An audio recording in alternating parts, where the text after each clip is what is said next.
कि आपने कहा कि नौजवानों को भाग के शादी करना चाहिए क्योंकि ये बिल्कुल जायज़ है, आप अपने घरों से भाग जाइए और शादी कर लीजिए। और ये भी इसके बाद आपने जैसे कि कहा था कि इसके बाद काफ़ी कंट्रोवर्सी हुई थी, माँ बाप आपको रास्ते में रोक रख करके पूछते थे भाई आप ये क्या कर दिया, ऐसा थोड़ी कोई सोशल मीडिया पे आके कहता है। इसको मैं बताने के लिए सबसे पहले मैं ऑडियंस से मुखातिब होना चाहूँ। जी ज़रूर। मैं आप लोगों से ही कह रहा हूँ जो आप सुन रहे हैं, अगर आप बच्चे हो और अगर आप माँ बाप हो तो ध्यान से सुनो। अगर नहीं मानते माँ बाप, भाग के शादी करो। किन किन बीमारियों का इलाज हमें तिब्बे नबवी से मिल सकता है? तिब्बे नबवी पे ये यकीन बना लेना, क्योंकि इसका सबसे पहला उसूल यही है कि ये यकीन बना लेना आमिर भाई कि जिस चीज़ को अल्लाह ने कह दिया कि उसने हर बीमारी के साथ उसकी शिफा और दवा भेजी है, तो यकीनन दुनिया में ऐसी कोई बीमारी नहीं जिसका इलाज और दवा तिब्बे नबवी के जरिए इलाज ना। सुभान अल्लाह। ये थोड़ी देर पहले हमारी बात हो रही थी तो आपने कहा कि कलौंजी के इस्तेमाल करने के औकात भी होते हैं, असर और मगरिब के दरमियान यूज़ करेंगे तो उसका अलग तासीर है, तहज्जुद के वक्त अलग तासीर। जी। लेकिन कलौंजी वो सिफतों का ज़ख़ीरा इसमें है कि आप इसको एक दिन में कई वक्तों में कई तरीके से कई बीमारियों का इलाज घर बैठे बैठे कर सकते हैं। लेकिन अफसोस और 100,000 अफसोस कि आज हमारे घरों में कलौंजी दाना नहीं।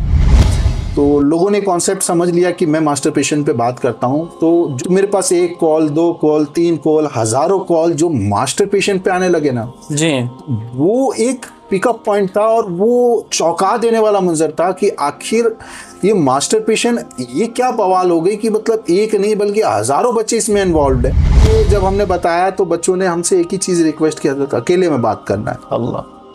अकेले में बच्चे आए, यकीनन बच्चे सीने से लगा लगा के रो रो करके वो हमसे एक ही गुहार कर रहे हैं कि हजरत हमें बचा लो।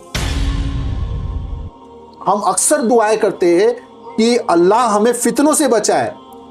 कहीं आज ऐसा तो नहीं हो चुका है कि आज माँ बाप खुद बच्चों के लिए एक बहुत बड़ा फितना बन चुके चीजें।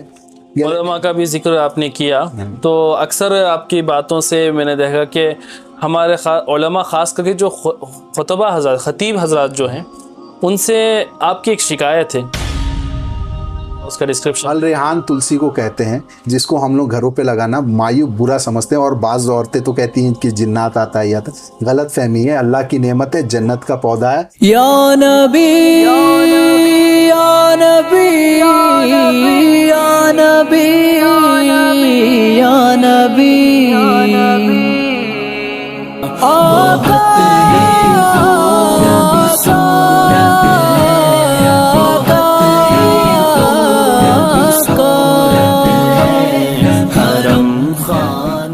बिस्मिल्लाहिर्रहमानिर्रहीम। अस्सलातु वस्सलामु अलैका या रसूलल्लाह, अस्सलातु वस्सलामु अलैका या हबीबल्लाह सल्लल्लाहु तआला अलैहि वसल्लम। मुअज़्ज़िज़ नाज़रीन, अस्सलामु अलैकुम वरहमतुल्लाहि वबरकातुहू। मैं आपका मेज़बान मोहम्मद आमिर क़ादरी आज एक बहुत ही स्पेशल पॉडकास्ट के साथ आपके सामने हाजिर आया हूँ। नाज़रीन, आप देख रहे हैं we love Islam channel, we love Islam का एक खुसूसी प्रोग्राम आमिर क़ादरी पॉडकास्ट। नाज़रीन, अब तक जितने भी आपने पॉडकास्ट देखे, इन पॉडकास्ट में हमारे बुजुर्गान दीन तशरीफ़ लाए थे, जो इस वक्त के एक अजीम शख्सियातों में से थे, वो तशरीफ़ ला रहे थे। लेकिन आज का पॉडकास्ट जो है, अच्छा, उन पॉडकास्ट में जो है हम उनकी लाइफ जर्नी के बारे में बात करते हैं और दीनी मसाइल पे बात करते हैं। लेकिन नाज़रीन, आज का पॉडकास्ट माशाअल्लाह सुभान अल्लाह, ये पॉडकास्ट आपके लिए बनाया गया है। इस पॉडकास्ट को देखने के बाद इंशाअल्लाह है ना, आपकी ज़िंदगियों में काफ़ी तब्दीली आने वाली। ये सिर्फ पॉडकास्ट आपके फ़ायदे के लिए मैंने बनाया है और इस पॉडकास्ट के लिए हमारे जो मेहमान हैं वो काफ़ी दूर से आए हैं माशाअल्लाह। मुंबई से बेंगलुरु की सरज़मीन पर तशरीफ़ लाए हैं सिर्फ़ और सिर्फ आपकी रहबरी के लिए, आपकी भलाई के लिए, ताकि आपकी सेहत पर बात हो। क्योंकि सेहत जो है ना, ये दीन से अलग कोई चीज़ नहीं है। सेहत जो है दीन का हिस्सा है, क्योंकि जब आप सेहतमंद रहेंगे तभी तो अल्लाह ताला की इबादत कर पाएंगे। जो उम्रा गए हैं, जो हज के लिए गए हैं, जानते होंगे उम्रा और हज करना कितना मुश्किल काम है। बग़ैर सेहतमंद के वो आदमी ना उम्रा कर पाएगा ना हज कर पाएगा। तो सेहत जो है बहुत ही इंपॉर्टेंट चीज़ है इस्लाम में। तो इसी पर डिस्कस होगा और शरई तरीक़े से, दीनी तौर पे, यानी जो चीज़ें नबी सल्लल्लाहु अलैहि वसल्लम ने हमने बताई, जिसको तिब्बे नबवी कहा गया, यानी नबी पाक सल्लल्लाहु अलैहि वसल्लम ने जो तरीक़े बताए हैं, बीमारियों से बचने के लिए और सेहतयाब रहने के लिए उन तरीक़ों पर आज बात होगी। तो नाज़रीन, आज के जो हमारे मेहमान हैं माशाअल्लाह कोई मोहताज तारुफ तो नहीं है। सोशल मीडिया पर इनके लाखों फॉलोअर्स हैं और करोड़ों में इनके व्यूज़ जाते हैं माशाअल्लाह।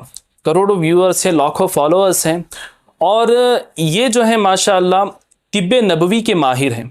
तिब्बे नबवी पर इन्होंने काफ़ी जो है रिसर्च किया है, पढ़ाई की है, किताबें लिखी हैं। ये तिब्बे नबवी से इतना मुतासिर हुए, ये अब कहते हैं कि ये जितनी भी मैंने अंग्रेज़ी दवाइयों के बारे में पढ़ा है, ये तमाम चीज़ें जो हैं तिब्बे नबवी की जब बात आती है तो ये तमाम चीज़ें हम पसे पुष्ट डाल देंगे और तिब्बे नबवी को जो है मुक़द्दम रखेंगे, आगे रखेंगे माशाअल्लाह। नाज़रीन, आज के हमारे मेहमान शहर मुंबई से तशरीफ़ लाए हैं, जिनका नाम माशाअल्लाह डॉक्टर हकीम अब्दुल कादिर अत्तारी साहब हैं। माशाअल्लाह आज के हमारे मेहमान। हकीम साहब, अस्सलाम वालेकुम वरहमतुल्लाहि वबरकातुहू। वालेकुम अस्सलाम वरहमतुल्लाहि वबरकातुहू। सबसे पहले तो मैं आपका इस्तकबाल करता हूं हमारे पॉडकास्ट आमिर कादरी पॉडकास्ट में और आपका शुक्रिया अदा करता हूं कि आपने इतना सिर्फ 3 दिन के लिए आप बेंगलोर आए और मैं भी देख रहा हूं सुबह से कितने आपको कॉल्स आ रहे हैं, कितने पेशेंट्स जो बेंगलुरु के हैं आपको पीछे कॉल्स कर रहे हैं, आपसे आकर के मुलाकातें कर रहे हैं और इसके बावजूद आपने जो है माशाल्लाह हमें वक्त दिया। आपका मैं शुक्रिया अदा करता हूँ माशाल्लाह। तो हकीम साहब, सबसे पहले अब तिब्बे नबवी की मैंने बात की। अब हमारे काफ़ी नाजरीन, मैं समझता हूँ 99% मुसलमान ऐसे हैं या उससे ज़्यादा भी हो सकते हैं जिन्हें तिब्बे नबवी क्या है इसके बारे में पता नहीं है। सुना है, कहीं सुना होगा कहीं ना कहीं किसी ने, या पढ़ा होगा या देखा होगा, या फिर आपको जो फॉलो कर रहे हैं माशाल्लाह वो तो जानते हैं इंस्टाग्राम पर या फिर यूट्यूब पर। तो तिब्बे नबवी आम लफ्ज़ों में एक हमारे बहनें भी देखते हैं, माएँ भी देखते हैं, हमारे बुज़ुर्ग भी देखते हैं, तमाम लोगों को तिब्बे नबवी समझ में आ सके, इसके बारे में कुछ इरशाद फरमाएं। दरअसल तिब्बे नबवी को समझने के पहले कुछ चीज़ों को ये समझना ज़रूरी है कि लफ्ज़ तिब्बे नबवी, क्योंकि शुरुआत में ही लफ्ज़ तिब का लिया गया है और जब तिब का जिक्र होता है तो जहन से और नज़र से जो है ना कहीं मेडिकल साइंस गुजरने लगता है। जी। लेकिन इसमें तिब के साथ साथ नबवी को जोड़ा गया है, यानी यूँ समझ ले लुब्बे लुबाब की वो चीज़ें या वो ज़रिए जिसको प्यारे पैगंबर सल्लल्लाहु अलैहि वसल्लम ने बतलाया है, वो तमाम चीज़ें तिब्बे नबवी में है माशाल्लाह। और तिब्बे नबवी में ख़ास बात ये है कि ना सिर्फ आप हर्ब्स और ग़िज़ाई अशिया, प्रोफेटिक मेडिसिन्स, बल्कि कई ऐसी सुन्नतें हैं, चाहे वो नमाज का हो, चाहे वो खाने पीने का हो, चाहे वो अपनी ज़िंदगी गुजारने का एक तरीक़ेकार हो जी। ये तिब्बे नबी में वो हर सुन्नतें शामिल हैं। पुरफितन दौर में जो एक सुन्नत को जिंदा करेगा उसे 100 शहीदों का सवाब भी है माशाल्लाह। तो एक तो ये है कि हमारे आखिरत का मामला है और नेकियों का मामला है, लेकिन इसका इम्पैक्ट हेल्थ पे बहुत ज़्यादा पड़ता है। जिस तरह हलाल और हराम का इम्पैक्ट डिजीजेस की शक्ल में मिलता है, हलाल का इम्पैक्ट जो है हमारे बॉडी में बेनिफिट्स की शक्ल में मिलता है, उसी तरह सुन्नतों का हर अमल में अल्लाह ने हमारे लिए शिफा का ज़खीरा इकट्ठा किया है। और सभी को पता है कि बीमारी कोई पोशीदा या छुपाने वाली चीज़ नहीं है जी। हर ज़माने में, ये आज से बीमारियों का सिलसिला नहीं है, ये हर ज़माने में हर नबी के दौर में कोई ना कोई एक ना एक बीमारी आई ज़रूर है जी। और अल्लाह ने वही के ज़रिए नबियों तक उनका इलाज और उनकी दवा पहुंचाई। जब कमोबेश 1,24,000 पैगंबर आए और जैसे कि एक नॉर्मल में बताता हुआ चलूँ, हज़रत यूनुस अलैहिस्सलाम के ज़माने में सोराइसिस की शिकायत आई बहुत ज़्यादा। फिर उसके बाद ही जुज़ाम, जिसको हम बाज़ औक़ात अगर कैटेगराइज करें तो कोढ़ की बीमारी कहते हैं, वो ज़्यादा हुआ। तो उस पर अल्लाह ने वही के ज़रिए जो है कुछ चीज़ें बताई और उसको कौम तक पहुँचाया गया और कौम ने उससे नफ़ा हासिल किया जी। लेकिन जिस चीज़ का आगाज़ होता है उसका इख्तिताम भी होना एक तय किया जाता है जी। जैसे ये पूरा दुनिया का निज़ाम हुआ, इसका एक इख्तिताम भी है क़यामत का मंज़र। बिल्कुल बिल्कुल। तो ये सारी बीमारियां आई, फिर नबी रहमतुल लिल आलमीन हमारे प्यारे नबी सल्लल्लाहु अलैहि वसल्लम को एक मनसब अता किया गया।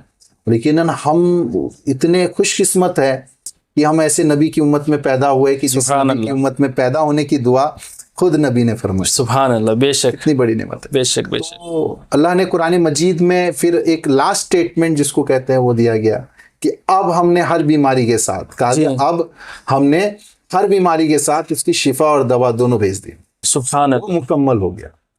फिर 1,24,000 पैगंबर में अल्लाह ने किसी भी नबी को रहमतुल्लिल आलमीन नहीं कहा सिवाय नबी रहमत। बेशक सुभान अल्लाह। ये जो असल तिब्बे नबवी को अगर तलाश करना है ना, तो ये रहमतुल्लिल आलमीन वाला कॉन्सेप्ट समझना पड़ेगा। जी। इस पे यकीन जाने आमिर भाई कि इस पे कोई तस्किरा ही नहीं है। हम कहते हैं कि अल्लाह ने नबी को रहमतुल्लिल आलमीन कहा, लेकिन ये कॉन्सेप्ट क्या है रहमतुल्लिल आलमीन वाला?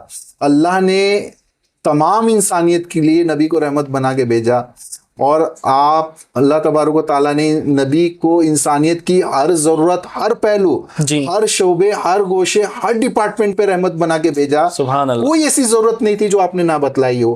तो यकीनन मस्जिद नबवी से लेकर के हरम शरीफ तक सारी चीज़ें हमें वजाहत तौर पे बता दी गई, कैसे अपने लाइफ को गुजारना है, किन चीज़ों को खाना है, किन चीज़ों को नहीं खाना है। जी। बीमारी होने की, इवन बीमारी होने की सूरत में आप कौन कौन सी चीज़ें यूज़ करके उनके बेनिफिट्स हासिल कर सकते हो। तो ये तमाम चीज़ें जिसको प्यारे नबी सल्लल्लाहु अलैहि वसल्लम ने बतलाया, जिससे हम इलाज करते हैं। सबसे पहला अहम पहलू तो हिफ्ज़ान सेहत का है। जी जी जी जी जी। हिफ्ज़ान सेहत वो पहलू था जो सहाबाओं के वक्त में था। जी। अगर हिफ्ज़ान सेहत का अगर लुग़वी माना और असल इसका काम हुआ, वो सहाबाओं के वक्त में हुआ। बिल्कुल। क्योंकि आमतौर पे एक हकीम भी हिकमत करने गया तो वहाँ पे उसने कई दिनों तक दुकान लगाई, फिर वो दुकान बन के चले गया। मदीना शरीफ की? हाँ, मदीना शरीफ की। अच्छा। तो दुकान बंद करके चले गया, उसकी दुकान चला ही नहीं। बोला यहाँ तो कोई बीमारी नहीं रहता है। जी। क्योंकि सहाबाओं का पूरा का पूरा अमल नबी के बताए सुन्नतों पर, जब सुन्नतों पे जिंदगी गुजारेगा तो बीमारियों का अंदेशा नहीं होगा। माशाअल्लाह हकीम साहब, आपने जो जिस तरीके से समझाया कि तिब्बे नबवी क्या है, वो काफ़ी सही लगा माशाअल्लाह। अच्छा, अब मैं ये सवाल ऐड करना चाहूँगा कि तिब्बे नबवी के ज़रिए, यानी नबी सल्लल्लाहु अलैहि वसल्लम ने जो बीमारियों से बचने के तरीक़े कार बताए, तरीक़े बताएँ, चीज़ें बताएँ कि फ़लाँ चीज़ें खाने से फ़लाँ बीमारी से शिफा है, किन किन बीमारियों का इलाज हमें तिब्बे नबवी से मिल सकता है? माशाअल्लाह, बड़ा ही प्यारा सवाल है जी आमिर भाई आपका। इसके लिए कुछ तिब्बे नबवी सल्लल्लाहु अलैहि वसल्लम के उसूल और ज़ाब्तों को समझना ज़रूरी है। जी। तिब्बे नबवी एक इस्लामिक पैथी है ही कह सकते हैं हम इसे। जी। और it is a prophetic way of healing, यानी नबी करीम सल्लल्लाहु अलैहि वसल्लम के बताए गए चीज़ों के ज़रिए इलाज। जी। चाहे वो अमल के सूरत में हो, या फिर जो है वो ग़िज़ाइयत के सूरत में हो, या फिर जो है आपके तर्ज़ अमल के मुताबिक ज़िंदगी को गुजारने के मुताबिक। तो ये सारी चीज़ें तिब्बे नबी में है। अब एक सवाल तो ये है कि इसके उसूल और ज़ाब्तों पे जब गौर करें जी, तो तिब्बे नबवी का जो सबसे पहला उसूल है वो यही है कि यकीन और नियत। ये यकीन बना लेना कि बेशक बीमारी अल्लाह की तरफ से और शिफा अल्लाह की तरफ से। जी। देखिए, अल्लाह तबारक व तआला ने हर शोबे के लिए फरिश्ते मुकर्रर किए। बेशक, गुनाह लिखने पे, नेकियां लिखने पे, हर शोबे पे फरिश्ते मुकर्रर किए। बिल्कुल। लेकिन शिफा एक ऐसा डिपार्टमेंट है अल्लाह ने किसी को नहीं दिया, किसी के इख्तियार में दिए ही नहीं। फिर उसके बाद अल्लाह ने नबी को रहमतुल्लिल आलमीन कहा, इंसानियत की ज़रूरत के लिए भेजा। जी। और आपने इंसानियत की हर ज़रूरत, हर पहलू पे बात की। सुभान अल्लाह। तो तिब्बे नबवी पे ये यकीन बना लेना, क्योंकि इसका सबसे पहला उसूल यही है कि ये यकीन बना लेना आमिर भाई कि जिस चीज़ को अल्लाह ने कह दिया कि उसने हर बीमारी के साथ उसकी शिफा और दवा भेजी है, तो यकीनन दुनिया में ऐसी कोई बीमारी नहीं जिसका इलाज और दवा नबी के जरिए इलाज ना हो। सुभान अल्लाह। अब बाज़ औक़ात तो कुछ कॉमन से सवाल होते हैं, जैसे फॉर एग्जांपल डायबिटीज़ की बात करें, लोग कहते हैं डायबिटीज़ का इलाज नहीं है, उसको कंट्रोल किया जा सकता है। जी। तो अब ये आपका ईमान का तकाजा है और ये आपकी अहमियत बयान करेगा कि क्या आपका यकीन उस कॉल या उस डॉक्टर पे है या फिर जो है आपके रब के फरामीन पे। सुभान अल्लाह। दूसरा, और नबी ने इंसानियत के हर पहलू पे बात की, आपके हर बीमारी से लेकर के आपकी हर ज़रूरत पे बात। जी। तो अब मैं तो क्या कहूँगा कि इसमें किस किस बीमारी का इलाज है।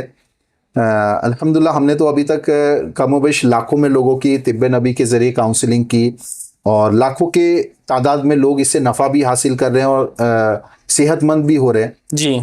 लेकिन उससे पहले ये सबसे पहले समझ लें कि तिब्बे नबी में किस बीमारी की शिफा है। जी। फॉर एग्जांपल अगर इंग्रेडिएंट्स की बात करें तो कलवंजी दाना एक हर्ब है जिसका तस्किरा अल्लाह के रसूल सल्लल्लाहु अलैहि वसल्लम ने कई दफ़ा कई मौके पे फरमाया, जी जिसमें से एक सबसे ही मारूफ और मशहूर हदीस मुबारका है कि कलौंजी वो काला दाना है जिसमें मौत के अलावा हर बीमारी की शिफा है। जी ये जिस वक्त बताई गई थी गालिबन उस वक्त चुनिंदा बीमारियां थी, आज हजारों है, कयामत तक करोड़ों लाखों बीमारियां आएंगी। जी क्या ये हदीस पाक सिर्फ सहाबाओं तक था, तबे ताबईन तक था, खुलफाए राशिदीन तक था, हम तक था, या किस तक था? जी यानी एक बाहैसियत ईमान वाला तो यही है कि कयामत तक जितनी नस्लें आएंगी सब इसी को मानेंगी। बिल्कुल बिल्कुल, ठीक है ना, इस हदीस पे ईमान जमाएंगी। जी तो जब ये हमने मान लिया है कि कलौंजी वो काला दाना है जिसमें मौत के अलावा हर बीमारी की शिफा है, जी जी, अब आप ये तय कीजिए कि कौन सी बीमारी आप मौत के अलावा में रखेंगे और कौन सी बीमारी से हटाएंगे। अल्लाह अल्लाह अल्लाह।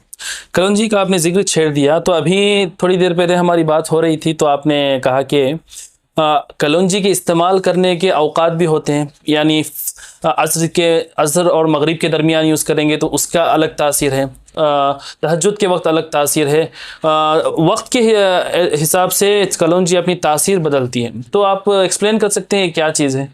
दरअसल किसी भी चीज़ का रिसर्च होता है ना, जी, तो उससे पहले के कुछ रिसर्च और कुछ थेरीज देखी जाती है कि आखिर जो इस पे रिसर्च हुआ है उसका किन किन बेसिस पे काम की गई है। जी, तो कलवंजी पे तो आज से नहीं, बहुत पहले से रिसर्च चलते आ रहे हैं, और मैं ये समझता हूँ मुसलमानों से ज़्यादा हमारे जो गैर भाई हैं उनके ज़्यादा रिसर्च पेपर्स हैं कलवंजी दाने के। माशाअल्लाह। और कलवंजी दाना एक ऐसा वो दाना है, यकीनन कुर्बान जाइए, इस पे तहकीक का मादा तो ये है कि क़यामत तक तहकीक चलती रहेंगी। बिल्कुल बिल्कुल, और इसके नफ़ा तब तक नए नए निकलते रहेंगे। सुभान अल्लाह। कि कौल ही है कि मौत के अलावा हर बीमारी की शिफा है, तो बेशक हर मौत के अलावा हर बीमारी की शिफा है जी।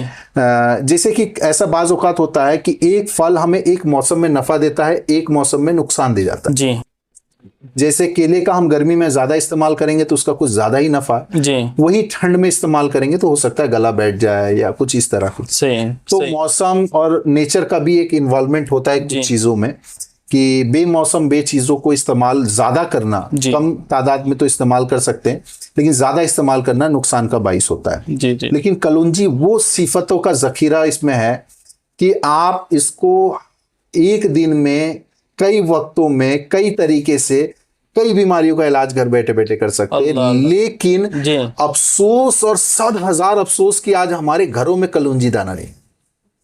नबी को मानने वाले, नबी के कॉल को मानने वाले, लेकिन क्या है ना कि कलौंजी दाना नहीं रखेंगे। अल्लाह अल्लाह। हमारा यकीन उस पर है ही नहीं, क्योंकि छोटा सा काला दाना क्या बेनिफिट देगा, मैं जाके मेडिसिन खा लूंगा, गोलियां खा लूंगा, वो इवन ज्यादा फायदा देगा। ऐसा नहीं है। जब हमने बुजुर्गों की, जब हमने तबे ताबईन की, इवन हमने जब मुजद्दिदों की, जब हमने सीरतों का मुताला किया और उसमें जब तहकीक हमने की, तो हर मुजद्दिद ने, इवन आला हजरत रदी अल्लाह ताला अन्हु ने कलौंजी को अलग अलग वक्त में इस्तेमाल किया करते थे। अच्छा, अलग अलग वक्त में इस्तेमाल किया करते थे और इसके फायदे अलग है। जैसे कि बात करते हैं कि अगर आप तहज्जुद में उठ करके सीधा कलौंजी दाना कंज्यूम करते हो तो वो अलग ही बेनिफिट्स उसके मिलते हैं हेल्थ पे।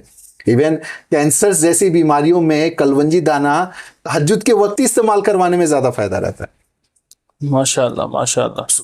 अचानक उठे और उठ के कलौंजी दाना खाए। जी जी।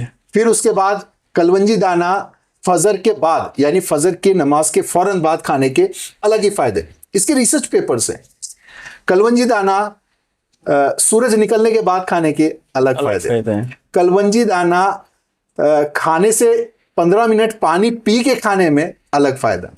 कलौंजी इशराक और चाश्त के दरमियान खाने के अलग ही फायदा, और कलौंजी दाना जोहर का वक्त शुरू होने के अलग ही फायदा।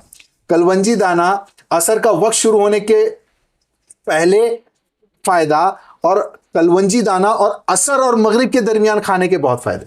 क्योंकि बताया गया है कि असर और मगरिब के दरमियान ही कयामत का मरहला होगा, कयामत का मंजर होगा। और एक रिवायतों में भी ये भी मौजूद है कि असर और मगरिब के दरमियान एक ऐसा वक्त है जिसमें अल्लाह दुआओं को रद्द नहीं करता है। बिल्कुल, दुआओं को रद्द नहीं करता है, रिवायतों में मौजूद है। कोई भी वक्त हो सकता है। अक्सर मतलब कि जो उलमा के नज़दीक जो मशहूर है, जैसे हम मदरसों में हम पढ़ा करते थे तो हमारा असातिज़ा ये फरमाते थे मगरिब की अजान से 10-15 मिनट पहले मस्जिद में चले जाओ, उस वक्त दुआएं करो। हाँ। ये दुआएं मकबूल होने का वक्त है। दरअसल इसमें काफी जैसे कि कई वलीउल्लाह की सीरत में देखी गई है कि जब वो असर के फौरन बाद जो उनकी मशगला होता था उसको करने के बाद वो फौरन दुआओं में बैठ जाते थे। सहाबाओं का भी ये अमल होता था कि वो तिजारत करते थे तो वो असर के बाद अपने सारे मामलात को खत्म करके असर के कुछ देर के बाद से वो दुआओं में लग जाते थे। क्योंकि नबी करीम सल्लल्लाहु अलैहि वसल्लम ने असर और मगरिब के दरमियान की बड़ी फजीलतें बताई हैं जी। और इस वक्त में कुछ ऐसे वक्त और कुछ ऐसे इक़साम तय किए गए हैं जिसमें अल्लाह आपकी दुआओं को रद्द नहीं करता है। तो अब एक सवाल ये बनता है कि आखिर असर मगरिब के दरमियान में ज्यादा बेनिफिट्स कैसे? जी। क्योंकि तिब्बे नबवी का पूरा मियार यकीन पे है और पूरा का पूरा मियार जो है कॉल पे है, क्योंकि कलवंजी में कोई ऐसी सिफत नहीं है जो आपको शिफा दे सके।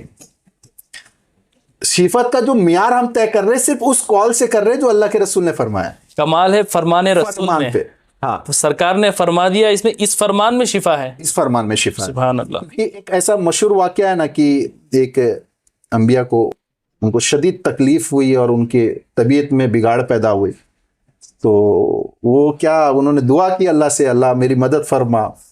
फिर अल्लाह ने वही के जरिए उन तक पैगाम पहुंचाया, यहाँ जाओ, ये खाओ, इससे नफा हासिल करो। वो गए और वहां पे खा ली और वो शिफा बख्श हो गई। माशाअल्लाह। दोबारा उनको वही तकलीफ महसूस हुई और वो सीधा जाके वो खाए, मजीद सेहतमंद होने की जगह वो बीमार हो गए। अल्लाह।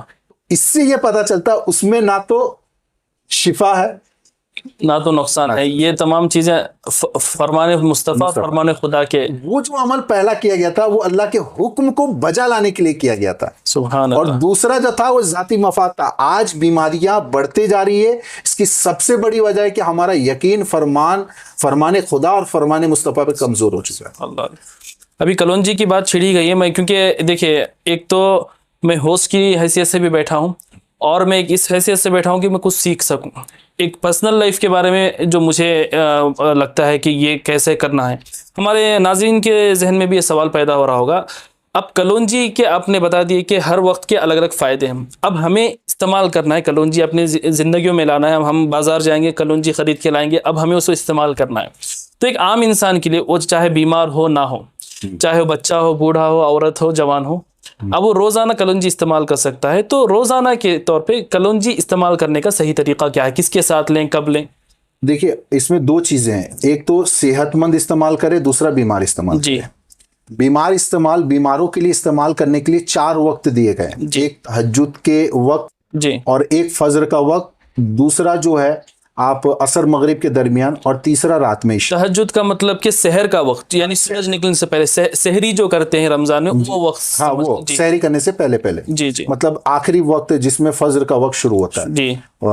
तो तिहाई हिस्से में जी 4 बता रहे थे आप, एक तो सहर का है, दूसरा फजर का है, फजर का, तीसरा जो है असर मगरिब के दरमियान का है, और चौथा ईशा का है। ईशा का। इसमें क्या है ना, इसमें कुछ बीमारियां कैटेगराइज की गई है। फॉर एग्जांपल, अगर कोई कैंसर पेशेंट है तो वो शहद इस्तेमाल करना चाहता है, तो उसके लिए बेहतर है कि वो तहज्जुद के वक्त, यानी तहज्जुद की नमाज अदा करने से पहले वो 4 कलवंजी दाने के साथ ½ टीस्पून शहद मिला करके उसका इस्तेमाल करे और उसके बाद तहज्जुद की नमाज पढ़े। अब उसमें वो अल्लाह से दुआ करे। लेकिन जी, उसके लिए और सबके लिए मैं हमेशा 12 कहता हूं कि जब भी नमाज पढ़ा करो, नमाज में रुकू और सजदे लंबे किया करो, क्योंकि दुनिया में हर परेशानी, हर बीमारी का हल रब के पास है। और हमें एक नमाज ऐसा एक नेमत दी गई अल्लाह की तरफ से जिसमें हम अल्लाह के करीब हो सकते हैं। और जब बंदा अल्लाह के करीब होता है तो बीमारियां दूर होती है।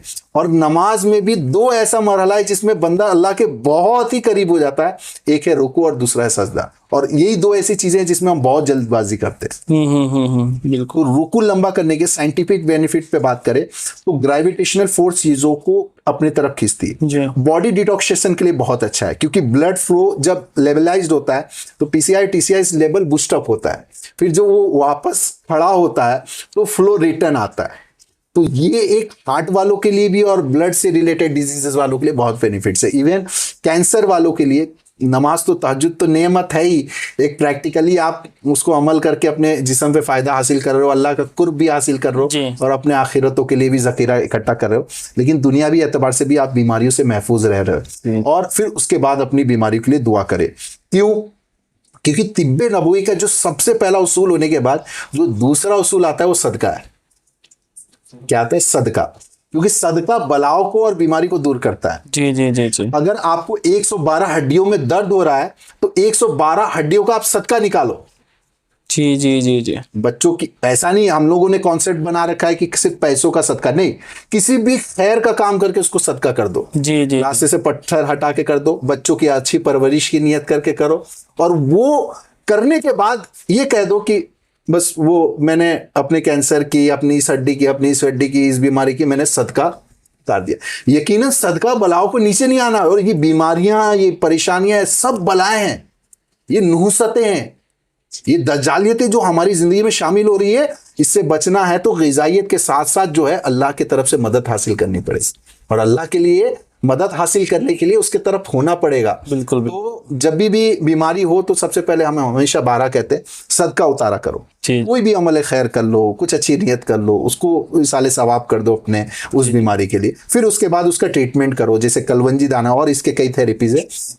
हकीम साहब, एक वीडियो मैंने आपका देखा और सुनने में आया, थोड़ी देर पहले हमारी बातचीत भी हुई उस पर, कि आपने कहा कि नौजवानों को भाग के शादी करना चाहिए क्योंकि ये बिल्कुल जायज़ है, आप अपने घरों से भाग जाइए और शादी कर लीजिए।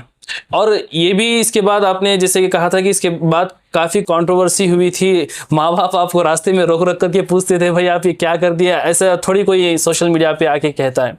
तो इसके पीछे का अब क्योंकि बिला वजह तो आपने नहीं कहा, ये हम लोग जानते हैं, ये एक बात कहने की वजह क्या है, इसके पीछे का पस मंज़र आप मुझे थोड़ा सा बयान करें।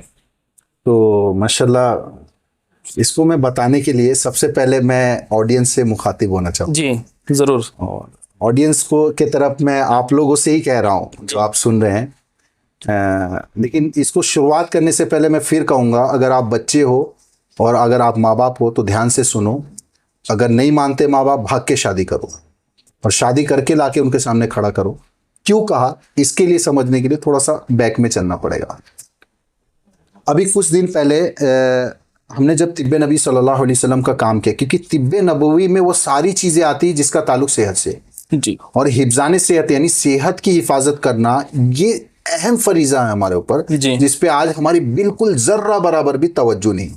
जिस तरह ग़िज़ाइयत ख़राब हो रही है, लाइफस्टाइल ख़राब हो रही है, फूडिंग ख़राब हो रही है, जी। उसी तरह जिस तरह आज हराम कामों को जायज़ किया जा रहा है, जी। और हराम कामों को लज्जतें उसमें हासिल करके जो है हम उसको पे दर पे किए जा रहे हैं, हम उस समझ नहीं रहे हैं कि वो बीमारियां बन रही है। जब हमने तिब्बे नबी का काम शुरू किया तो आमिर भाई यकीन जाने कि एक कॉमन सी बीमारी मास्टरबेशन, जी, और आप सब जानते हैं कि मास्टरबेशन पे हम बहुत काम करते हैं, क्योंकि मास्टरबेशन का अगर माना देखेंगे तो अपने हाथों के ज़रिए जिना करना, अपने हाथों के ज़रिए अपनी ख्वाहिशात को पूरा करना, जिसको आम लफ्ज़ों में मुस्तज़नी के नाम से जाना जाता है। मुस्तज़नी और हैंड प्रैक्टिसिंग भी कहते हैं उसको। जी जी। ये मास्टरबेशन आज से नहीं, बहुत पहले से चलता हुआ आ रहा है। पहले लोगों की ग़िज़ाइयत अच्छी थी, पहले लोगों के खान पीन अच्छे थे जी, लेकिन अब सारी चीज़ें सोशलाइज्ड हो गई है, सारी चीज़ों को प्रमोट किया जा रहा है। आप छोटे से छोटे मोबाइल्स भी रखेंगे तो उसमें एड्स की शक्ल में आपको ऐसे मनाजिर दिखा दिखा करके आपके अंदर जोश पैदा किया जा रहा है। जी, पहले हमने देखा था कि हम रास्तों में जाते थे, कुछ ऐसी तस्वीरें लग जाती थी। बाज़ औक़ात होता है कि लोग बताते हैं कि रास्तों में, अभी कल ही तस्कीरा हो रहा था तो वो बता रहे थे कि पहले ये होता था सन 1990 पहले की पोस्टर इश्तिहार लग जाते थे तो रास्तों से जाते थे तो आंखें टेढ़ी कर करके देखते थे उसको और जाते थे, फिर दोबारा आया करते देने के लिए। तो पहले का ऐसा निज़ाम था। अब तो सारी चीज़ें ओपन है, कंबल में छुप करके घरों में बहनों को टीवीओं के सामने माँ बैठी, जो रास्तों में लगाया जाता था अब तो हाथ में ला करके दे दिया गया। आज तो हाथों पे तो छोड़ो, टीवी रखा हुआ है। अगर मैं किसी शख्स को कहूँ कि यार भाई अपनी बहन की तस्वीर दे दे या अपनी सूरत दिखा दे, तो जोश, उसका ईमान जोश मारेगा। तो तेरी गैरत कैसे हुई, तूने कैसे मारा, जी जी जी। लेकिन आज हो वही रहा है कि माँ बैठी हुई है, बाप बैठा हुआ है, बेटियां बैठी हुई, सब बैठे हुए हैं, सब खुले आम ओपनली दिखाए जा रहे हैं, सारे चीजें ओपन है हमारे सामने। तो कुल मिलाकर के एक ऐसी इंडस्ट्री को प्रमोट किया जा रहा है जो ना सिर्फ हराम बल्कि हमारे जिस्म के लिए बहुत ज़्यादा नुकसान है। जी। अब आते हैं कि आखिर मास्टरबेशन के जो नुकसानात हैं थोड़े से उस पर बात की जाए। जी। कि जब हमने तिब्बे नबी सल्लल्लाहु अलैहि वसल्लम का काम शुरू किया तो मैंने एक वीडियो बनाया था जिसपे मास्टरबेशन पे मैंने कुछ चीज़ें बताई थी। जी।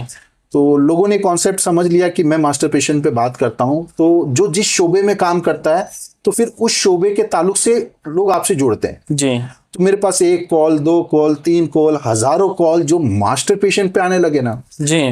वो एक पिकअप पॉइंट था और वो चौंका देने वाला मंजर था कि आखिर ये मास्टरबेशन ये क्या बवाल हो गई कि मतलब एक नहीं बल्कि हजारों बच्चे इसमें इन्वॉल्व है। फिर इसके बाद हमने तिब्बे नबी का दुनिया में पहला कॉल सेंटर जो कि मुंबई में मौजूद है वो हमने खोला, माशाल्लाह, जैसा कि आप स्क्रीन पे देख रहे हो। जी। तो जब हमारा कॉल सेंटर वो पूरा कायम हुआ और ये कायम हुआ तो उसके बाद जो जितने कॉल्स आ रहे हैं, अगर 100 कॉल है तो उसमें 80 कॉल तो मुस्तजनी के हवाले से है और 20 कॉल ऐसे हैं जो अपनी अलग अलग तरह तरह की बीमारियों को लेकर के पे दर पे ये आने लगा। हम अचानक एक दिन बैठे थे और बैठने के बाद हमने गौर फिक्र किया कि आखिर ये हो क्यों रहा, इसका रीज़न क्या है। जी। और इसको समझने के लिए ना हमारे लिए ज़रूरत था कि हम आपके दरमियान आए। जी। तो इतना सोच ही रहे थे कि आयादत फाउंडेशन जहन में आया, फिर उसको हमने रजिस्टर किया, बनाया, फिर उसके बाद हमने एक मूवमेंट चलाया था आयादत सफ़र का। नहीं, इंशाल्लाह उस टॉपिक पर भी मैं आऊँगा कि उस सफ़र का पस मंज़र क्या है, इंशाल्लाह उस पर भी बात होगी। तो जब ये ओवरऑल जब ये आयादत सफ़र ये पूरा मुकम्मल हुआ, जी। मुकम्मल हुआ जहाँ मदारिस, मसाजिद, स्कूल, कॉलेजेस गए, सारी जगह विज़िट किए। जी। और जब आए ना, यकीनन वो रिव्यू मैं इंशाल्लाह आपको बताऊंगा कि इतना आप इस जुमले से, क्योंकि ये मेरा एक दर्द है जो मैं आप लोगों को बता रहा हूँ। जी। जी। और ध्यान से सुनना कि इस वक्त में जो मुस्तज़नी ना करता हो, समझ जाना वो इस वक्त का अल्लाह का वली है, उससे दुआ करवाना। अल्लाह अल्लाह उसकी दुआओं को रद्द नहीं करेगा। अल्लाह। क्योंकि इस दौर में चाहे किसी भी मनसब से हो, चाहे वो तालीमी इदारों से जुड़ा हो, दुनियावी इदारों से जुड़ा हो, स्कूल्स के बच्चे हों, मदारिस के बच्चे हों, कॉलेजेस के बच्चे हों, ऐसा कोई इदारा नहीं बचा जिसके बच्चे मुस्तजनी ना कर रहे हो। और ये कहीं ऐसे ही आप नहीं कह रहे हैं, क्योंकि आपने ग्राउंड रिपोर्ट देखी है, खुद एक्सपीरियंस किया है, तब आप ये बात कह रहे हैं। यकीनन जब हम कुछ इदारों में गए ना, मदारिसों में, जी। मैं क्या बताऊं, हमने तो हर मदारिसों में विजिट किए। जब मदारिसों में विजिट किए और जब बच्चों को हमने इस शोबे पे बोला कि मुस्तजनी क्या है और इससे क्या नुहसतें होती हैं, क्या बीमारियां होती है, मेंटली एंजाइटी, डिप्रेशन में किस तरह बच्चे जा रहे हैं, पढ़ाई की तरफ दिल नहीं लग रहा है, वो जो तकवा और वो जो एक तौहीद और जो एक जामे इल्म का जो एक समंदर है ना, उससे हम जो असल नफ़ा हासिल करना चाहते हैं, क्योंकि तकवा ये तमाम चीज़ों का मियार है। जब तक हमारे अंदर तकवा नहीं आएगा, वो इल्म की जो है चाशनी हम तक नहीं पहुंच पाएगी। तो वो चीज़ें ख़त्म हो गई। बच्चे जब हमने बताया तो बच्चों ने हमसे एक ही चीज़ रिक्वेस्ट किया था, अकेले में बात करना है। अल्लाह। अकेले में बच्चे आए, यकीनन बच्चे सीने से लगा के रो करके वो हमसे एक ही गुहार कर रहे हैं कि हजरत हमें बचा लो, हजरत बचा लो, क्योंकि हम इसमें मुलविस हो चुके हैं, तहज्जुद की नमाजें पढ़ रहे हैं, सारी इबादतें कर रहे हैं, हम दुआ कर रहे हैं अल्लाह से तहज्जुद में कि अल्लाह हमें बचा ले, लेकिन हम बच नहीं पा रहे हैं। हमें डर है कि कहीं हमारा ईमान सल्ब ना हो जाए इस अमल के बदले। आदी हो गए, एडिक्ट हो गए, इसके एडिक्ट तो हो गए, लेकिन उनकी मेंटली वो इतना डिप्रेस हो गए। कितने बच्चों का कहना है कि हमारा दिल करता है हाथ काट ले, सुसाइड कर ले, एक ही बार मर जाए, एक ही बार गुनाह करके मौत आ जाए, ये बार बार गुनाह, बार बार जिना करने से कम बच तो जाए। अल्लाह। मेरा एक सवाल, मैं 12 टॉपिक से थोड़ा घूम रहा हूँ, कि मैं एक सवाल हमेशा जो है सबसे करता हूँ, चाहे माँ बाप हो, चाहे तालीमी इदारों से जुड़े हुए लोग हो, चाहे दीनी खिदमतें करने वाले लोग हो, इस पे काम क्यों नहीं? क्यों आज हमारी मसाजिद और मदारिस में मुस्तजनी पे एक बयान भी होने को तैयार नहीं? क्यों आज एक बाप अपने बेटे को अकेले में ले करके बैठने को तैयार नहीं? जो माँ बाप अपने बेटे के सेहत, जवानी और ताकतों को लेके बड़े फिक्रमंद होते हैं, क्यों आज उनकी जवानी, उनके ताकतों की हिफाजत करने के लिए वो उनके लिए क्या गौर फिक्र है। हम अक्सर दुआएं करते हैं कि अल्लाह हमें फितनों से बचाए। कहीं आज ऐसा तो नहीं हो चुका है कि आज माँ बाप खुद बच्चों के लिए एक बहुत बड़ा फितना बन चुके हैं, क्योंकि ना तो माँ बाप बताने को तैयार है, ना वो भाई बहनों से शेयर कर सकता है, दोस्तों से शेयर करेगा तो माशरे में उसके मतलब बहुत सारी नुकसान आते हैं। हमारे इमाम हजरत को बोलेगा तो माशाल्लाह वो डांट डपेट और उल्टा लग जाएगा। मदारिसों में इस शोबे पे बात होती है तो चैप्टर पलट दिए जाते। जैसे बेगैरती की बातें कर रहा है, निकलो यहाँ से, यही है ना, ऐसे ही बातें होती हैं। अब वो कहाँ जाएगा आमिर भाई? अब होगा क्या कि वो सोशल मीडिया पे आएगा, हाँ, और सोशल मीडिया पे वो हकीमों को तलाश करेगा। फिर क्या होता है, फिर उसको दिख जाते हैं, सजेस्ट करेगा डॉक्टर्स का। हाँ। फिर उसको यकीनन इस पे खुल के बात करने की जरूरत है, क्योंकि उसको फिर दिख जाएगा हाँ। ऐसे लोग जो सुन्नतों का लिबास पहने हुए, दाढ़ी होगी, हमारे तरह मामा होगा, बाहिसत वो अल्लाह रसूल की बात कर रहे होंगे, लेकिन वो उस शक्ल में सबसे बड़े भेड़िए होंगे। अल्लाह, क्योंकि वो आपकी जवानी को बर्बाद करने के लिए, क्योंकि आपका मसला अभी बीमारी में तब्दील नहीं हुई है, अभी आपका मसला एक गुनाह का है, तो उस गुनाह से बचने के बजाय मजीद आप ऐसी चीजों का वो और इस्तेमाल कराएगा जो आपके अंदर इंतशार और जोश पैदा करेगा। मजीद आप करते तो, लेकिन वो सब चीजें खा के और मजीद करेगा। अगर गैर शादीशुदा को अगर हम ऐसी चीजें इस्तेमाल करते हैं जो ज्यादा इरेक्शन पैदा करे, तो क्या करेगा? उसके पास मुस्ज़नी एक ऑप्शन होगा, क्योंकि हलाल रास्ते वो वालिदैन समझते नहीं है। ये जो हलवा जात देते हैं, ये टैबलेट्स वगैरह देते हैं, ये शरन अगर देखेंगे तो जायज नहीं, तो फिर वो उनके सिकंजे में पड़ जाते हैं। फिर होता क्या है कि उनके वक्त के साथ, उनकी जवानी के साथ, उनके पैसे के साथ, उनके आखिरत के साथ सिर्फ खिलवाड़ होता है। लास्ट में एक ऑप्शन बचता है सुसाइड। पिछले कुछ गुज़िश्ता सालों के अगर रिपोर्ट्स उठा के देखेंगे ना, 7100 से भी ज्यादा सुसाइड केसेस है मुस्लिम कम्युनिटी के इस टॉपिक्स को लेकर। इसका जिम्मेदार आखिर कौन, और इसमें नहीं अक्सर समझ सकता। शादीशुदा भी हैं जो शर्मिंदगी की और वजह से। इसमें अब शादीशुदा का तो टॉपिक बहुत बाद में आता है जी, अभी तो उन लोगों की बात हो रही है जो गैर शादीशुदा है। बताए अब। शादीशुदा वालों का तो मसला बहुत खतरनाक है, वो एंडिंग पॉइंट पे बताता हूं मैं क्या है। जी, लेकिन जो गैर शादीशुदा है, जो फिर ये दवाइयाँ, ये जड़ी बूटी है, क्या आपको पता है आमिर भाई कि एक ना एल्गोरिदम सेट हुआ है, और जब उसका रिव्यू देखा जाता है, जी, एशिया का सबसे बड़ा इंडस्ट्री पॉर्न इंडस्ट्री, सबसे ज्यादा सर्च करने वाला ये टॉपिक्स, 80% मुस्लिम कम्युनिटी जिम्मेदार। मोबाइल आपके हाथ में, एड्स आपके हाथ में देख रहे जा रहे हैं, बदनिगाही, क्योंकि जिना और शहवत का बीज सबसे पहले निगाह से ही होता है। ये सब चीजें देख देख के उसके अंदर मजीद जो है इंतशार पैदा हो रहा है। फिर क्या होता है कि वो मुस्ज़नी जैसी बीमारियों में मुब्तला हो जाता है। आजकल की कंडीशन ये है कि 14 साल के बच्चे मुस्तज़नी कर रहे हैं। अभी कल का ही वाकया है आपके होटल में, 16 साल के बच्चे जिनकी उम्र 16 साल की, वो बोले कि हमने इतने सालों से मुस्तज़नी। भाई हमने कहा कि कब? क्योंकि क्या हो रहा है ना कि पहले होता था कि 14 में, तो हमें तो 20 में भी समझ में नहीं आया था कि क्या होती है सब सारी चीज़ें। मैं एक आपसे एक कॉमन सा सवाल पूछूं, क्या आप अपने बच्चों को बड़ा करने के लिए, जल्दी बड़ा करने के लिए इंजेक्शन लगाओगे, एस्टेरॉइड्स खिलाओगे नहीं, यकीनन किसी का भी ईमान, किसी का भी ये गैरत गवारा नहीं देगी मैं अपने बच्चों को नेचुरल तरीके से बड़ा करूंगा, नेचुरल तरीके। जी उसको बिल्कुल। क्या एस्टेरॉइड्स और क्या इंजेक्शन लगाऊं। लेकिन हम खिला तो वही रहे, ये जो 45 दिनों में जो चिकन बड़े हो रहे हैं, जो 7-7, 6-6 महीने, 8-8 महीने में बड़े होते थे, उसको ही तो खिला रहे हैं। केमिकल सारा भरा हुआ वही खिला रहे हैं। कैंसर जैसी बीमारी है। अब इंतशार पैदा होना तो जाहिर सी बात, वक्त के पहले बालिग हो रहे हैं, वक्त के पहले। फिर 14 साल 15 साल में सब चीज़ें देख करके वो मुस्ज़नी करते करते करते करते अपनी जवानियों को, अपने आखिरतों को नजासत खानों में, टॉयलेट में, कहाँ कहाँ बहाते थे।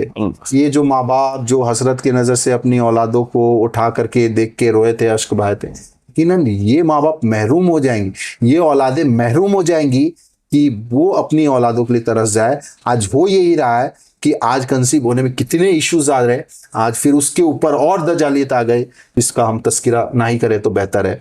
लेकिन मैं यही आखिर में पूछना चाहूँगा, आखिर इसके जिम्मेदार कौन? आज बच्चे, ये माँ बाप समझने को तैयार ही नहीं है कि और उन तक दीन पहुंचा ही नहीं है। और बात तो अभी अगर दुनियादार की बात करें तो अभी इनको बिल्कुल अलग कर देते।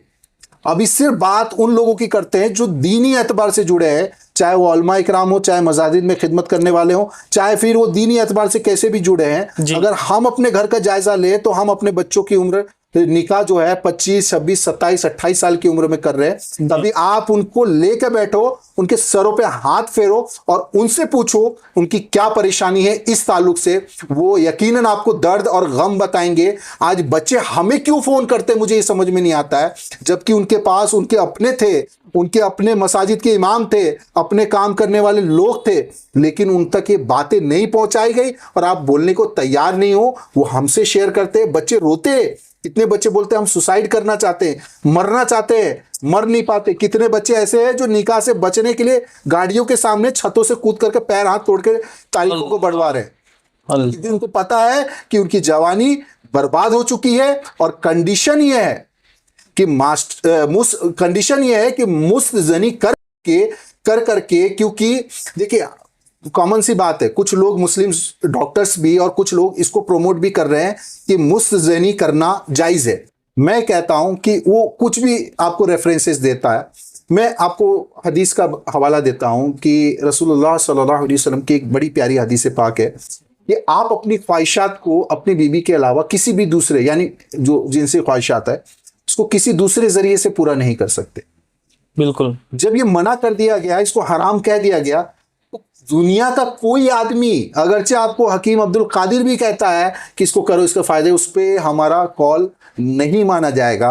क्योंकि जब उसके प्यारे पैगंबर सल्लल्लाहु अलैहि वसल्लम ने कह दिया कि फ़ैल हराम है तो हराम है, और हराम के नुकसानात इतने हैं। इसको यूं समझ लें कि हमारे हाथों में एक बैक्टीरिया होता है, कॉरल्स करके एक बैक्टीरिया होता है, that is type of bacteria. उसका काम क्या होता है, वो किसी चीज़ से इंटरेक्ट करता है, चाहे फूड हो, चाहे वो कोई भी सप्लीमेंट्स हो, तो उसको डिकम्पोज कर देता है, सड़ा गला देता है। जैसे दो सब्जियां रखी हुई है, एक को मैंने चम्मच से निकाला, एक को हाथ से निकाला, सही। खराब कौन सा जल्दी हो जाता है? जिसे जो हाथ से निकाला गया। इसीलिए नबी करीम सल्लल्लाहु अलैहि वसल्लम ने कहा है कि हाथों से खाओ, चम्मच से बचो, क्योंकि चम्मच से खाया हुआ पचता नहीं है।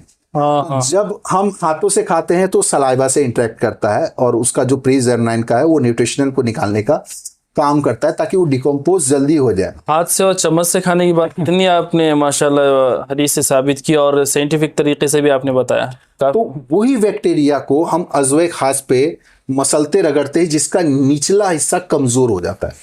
जब निचला हिस्सा कमज़ोर हो जाता है तो नसों में बहुत मसाइल आते हैं, जिसकी वजह से मज़ी और मनी का बहुत बड़ा इश्यूज अब आ रहा है। अब हर बच्चे को किसी से भी पूछो मज़ी मनी की शिकायतें हैं। फिर क्या होता है कि वो हल्के हल्के उसमें टेढ़ापन आने लगता है। अब तो ये कंडीशन है, टेढ़ापन तो आ रहा है, अब वो बैक मार जा रहा है। मैं आपको अभी तक के कम से कम 600 से ज्यादा लोगों के डाटाबेस ऐसे हमारे पास जिनका अज़्वे खास दिख ही नहीं रहा है। कल 2 बच्चे आए, 16 साल का बच्चा आया, क्या उम्र होगी उसका, अज़्वे खास दिख ही नहीं रहा। पूरा जब मैं पैदा हुआ था अच्छा था, जब ये था, मैं कंटिन्यूसली इतने सालों से मास्टर पेट, 14 साल कितने साल होंगे यार मास्टर पेट करते, मास्टर पेट कर रहा हूं, ऐसे मनाजिर देख रहा हूं, मेरा बैक मार गया, करूं क्या? कितने वालिदैन को पता चलता है, अब फिर खानदानों में बात होती है तो बच्चा रुसवाई की वजह से फिर वो अपनी जान लेने पे मजबूर हो रहा है। जिम्मेदार कौन? वालिदैन है जिम्मेदार। आखिर मैं ये समझना चाहता हूं, आखिर वो कौन सी मजबूरी है कि जो आपको इस बात के लिए मजबूर कर रही है कि बच्चों की अभी शादी नहीं करना? क्या ये सोच बना लिया है कि अभी उम्र नहीं हुई है, अभी स्टेबल नहीं हुआ, इतना कमाता नहीं है, पहले घर बना ले, कार खरीद ले, अच्छी नौकरी कर ले? अरे आपका यकीन इतना कमजोर हो गया है अल्लाह के ऊपर से, इतना यकीन कमजोर। अरे जब आपने तौहीद का इकरार किया तो अल्लाह की रज़ाकियत का भी इकरार किया, अल्लाह को रोजी देने वाला भी तस्लीम किया। और लड़की की ऐसी मुकद्दर है ना, लड़की यकीनन अल्लाह की 4 बड़ी नेमतें, बीमारी, बारिश, बेटी, ये अल्लाह की वो नेमतें जो इंसान को बर्दाश्त नहीं।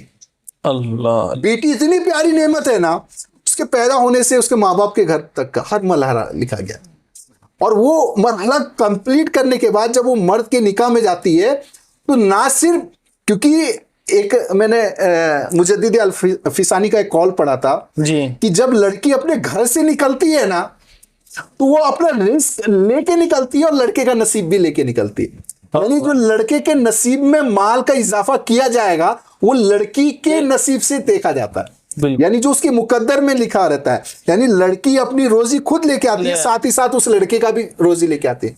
तो कोई ये नहीं कह सकता कि वो लड़का उसका जामिन है, बल्कि वो लड़की उस मर्द का जामिन है कि वो उसके लिए बाइस रहमत है, बाइस बरकत है। लड़कियों को बरकत कहा जाता है, इसीलिए कहा जाता है कि माँ बाप के लिए भी बरकत है और शोहर के लिए भी बरकत है, बच्चों के लिए भी बरकत है। माशाल्लाह सरापा बरकत बना दिया गया। बरकत है ये। और ये कॉन्सेप्ट अल्लाह की यकीन से आपको दूर कर देता है कि अभी इस लायक नहीं, इसने इतना सोचते सोचते ना आपके बच्चे बर्बाद हो गए। आप सिर्फ, मैं जो अयादत सफ़र किया हमने मस्जिद, मदरसे, कॉलेज, इस खुशफहमी में मत रहना। अगर आप वीडियो देख रहे हो कि हमारे घर में बच्चे ऐसे मिजाज के नहीं है, ऐसी तरबियत नहीं हुई, ये तरबियत की बात ही नहीं है। ये उनके हाथ में जो दज्जाल है ना, ये मोबाइल, वो नहीं देखते होंगे आपके सामने, ऐसा थोड़ी होता है आपके सामने देखते होंगे। टॉयलेट में जाते होंगे, नजासत खानों में जाते होंगे, अयाशी के अड्डे में जाते होंगे। बाज़ाहिर हमने कितने देखे हैं जो दाढ़ी, टोपी, तहज्जुद की नमाजें नहीं कर रहे, नहीं बच पाए। उनकी गलती नहीं है, क्योंकि अल्लाह ने हर इंसान के अंदर नफसानी ख्वाहिशात रखा है। आज नहीं तो कल वो जोश मारेगा ही। आज 14 में मार रहा है, कल पहले 25 में मारा करता था। लेकिन अल्लाह ने फिर उसके बाद एक मरहला दिया निकाह का, कि निकाह करो। खुदारा अपनी औलादों को बचा लो, वरना ये आज गलत हाथों में जा रहे हैं आमिर भाई। उनको मिसलीड और मिसगाइड किया जा रहा है, उनकी जवानी, उनके पैसे, उनके आखिरतों के साथ बर्बाद किया जा रहा है। आप उन्हें अकेले में लेके बैठो। और मेरा सिर्फ दिल आज़ारी का मकसद नहीं था कि भाग के निकाह करो, क्योंकि देखिए निकाह का सिर्फ हमने सुन्नत का ही पहलू देखा है जी। लेकिन जब पुरफितन दौर में अगर आपको यकीन हो जाए कि आप जिना से नहीं बच सकते, तो उस वक्त निकाह करना फ़र्ज़ है। और अल्लाह ने कुरान मजीद में फरमाया ना कि वक़ज़ा रब्बुका अल्ला ताअबुदू बिल वालिदैनि ihसाना।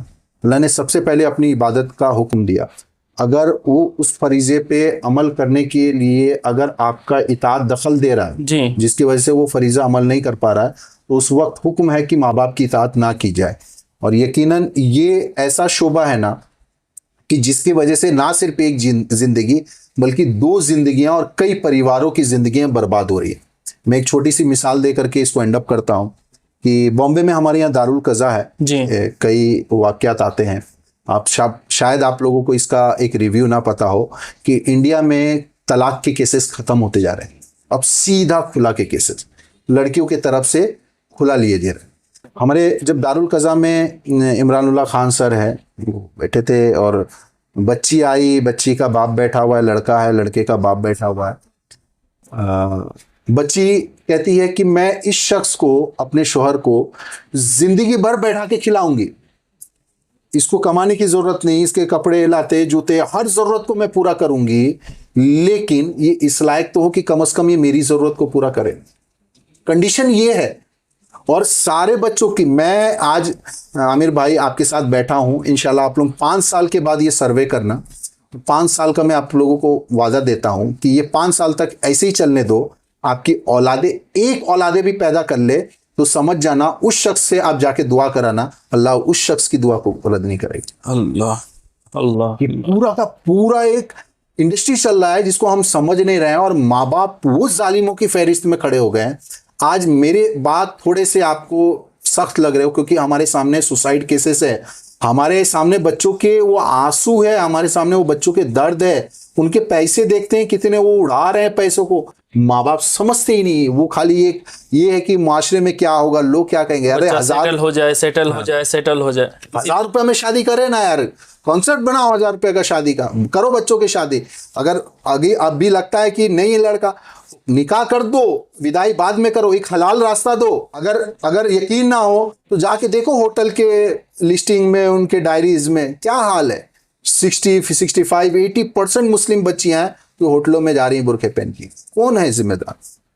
इनके इस गुनाह में मुब्तला करने के जिम्मेदार माँ बाप, क्योंकि उस बच्चे का जोश पता है कि उसकी नफसानी ख्वाहिशात इस उम्र में जोश मार रही है, उसको निकाह की तरफ माइल ना करने के जिम्मेदार आप भी, उसके गुनाह के उस तगाद करने के जिम्मेदार आप भी बनते हो। खुदारा इसीलिए मैं कहता हूँ कि भाग के शादी करने का मकसद ये नहीं कि आपकी नाफरमानी, भाग के शादी करने का मकसद ये है कि कम से कम वो उस फरीजे पे अमल कर ले और जीना से बच जाए, जीना से बच ले। ये वो गुनाह नहीं है कि कर लिए, तौबा कर लिए, माफ़ी, बेशक माफ़ी है, अल्लाह माफ़ कर देगा, लेकिन इसकी मियार जो है ना, पूरी की पूरी जवानी, पूरी की पूरी नस्लें और पूरी की पूरी जो है खानदान का मसला है।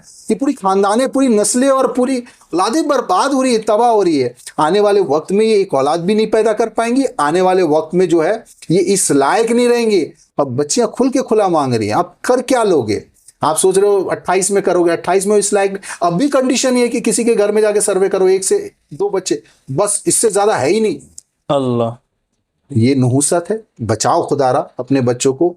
तो हकीम साहब ने जो भाग करके शादियां करने के बारे में कहा, वो ऐसे ही नहीं कहा। वो इसलिए कहा कि आपके बच्चे जिना से बच जाएं, अपनी ज़िंदगियां तबाह करने से बच जाएं। खुदारा अपने बच्चों पर रहम करें। उनके सबसे बड़े दुश्मन आप माँ बाप ना बने, बल्कि उनके दोस्त बने, और अपने बच्चों को भी और अपने आप को भी आखिरत के और जहन्नम के इस अजाब से बचाने की कोशिश करें। तो आपने जब ये स्टेटमेंट दिया था भागकर शादी वगैरह करने के, और ये जो बातें आपने कही, तो इसका पर्सनल लाइफ पर आप पर कुछ इफेक्ट पड़ा था? हाँ, बहुत सारे इसके चीज़ें सामने आई। जैसे मैं आयादत सफ़र पे के मामलात थे और कई सारी चीज़ें थी। कई वालिदैन तो मेरे को रास्ते में ही रोक लिए। उन्होंने डायरेक्टली पूछा कि आप वही हो ना जो वीडियो में आपने एक कहा था? मैंने कहा था हाँ जी, मैंने कहा था। उन्होंने कहा कैसे कहा, ये वो बहुत सारे सख्त जुमले थे जी। लेकिन उनको बहुत प्यार से बच्चों के हालात को सामने रखना ज़रूरी है जी। तो जब रखे गए तो अल्हम्दुलिल्लाह अल्हम्दुलिल्लाह उन्होंने अच्छी अच्छी नियतें करके गई।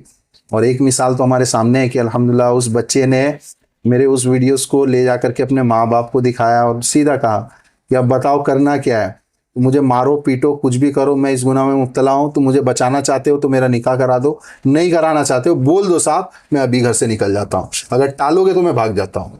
उसने 2 ऑप्शन दिया, माँ बाप ने निकाह कर दिया। आज बच्चा मदरसे में पढ़ भी रहा है माशाल्लाह, बच्ची अपने घर पे भी, लेकिन उसके पास एक हलाल एक जायज़ रास्ता हो गया। मैं ये नहीं कह रहा हूँ शादी करके बच्चियों की विदाई कर दो, रुक के करो, जब आपकी इस्तिताअत हो तब करो। आप थोड़ा सा करना चाहते हो करके आप विदाई करो, लेकिन निकाह कर दो, एक हलाल रास्ता पैदा कर दो। जी बिल्कुल।